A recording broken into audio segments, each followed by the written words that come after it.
ഇങ്ങനെ വേണം സ്പ്രേ ചെയ്യാൻ. അവിടെ കയ്യിൽ വല്ല ഗ്ലൗസ് ഇട്ട് വേണം, അല്ലെങ്കിൽ വിഷം വിളിച്ചാൽ തട്ടിപ്പോവും. അവിടെ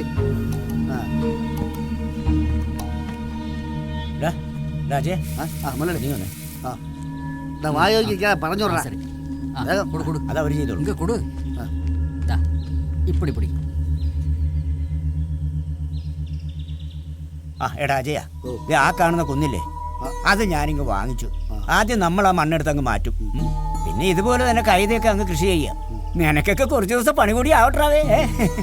അതിപ്പോ മുതലാളി, ആ മലയിടിച്ചാലേ മണ്ണ് കൊണ്ടുപോകണം ഞങ്ങളുടെ കടയിൽ കൂടെ അല്ലേ? അതെ, നാട്ടുകാർ സംബന്ധിച്ച് തോന്നണ്ടാ? എടാ അത് നീ വിചാരിച്ച നടക്കാത്ത കാര്യമുണ്ടോടാ? അതിനല്ലേ ഞാൻ നിന്നെ ഇതല്ലേ ഏൽപ്പിച്ചത്. നീ വിചാരിച്ച നടക്കൂടാ.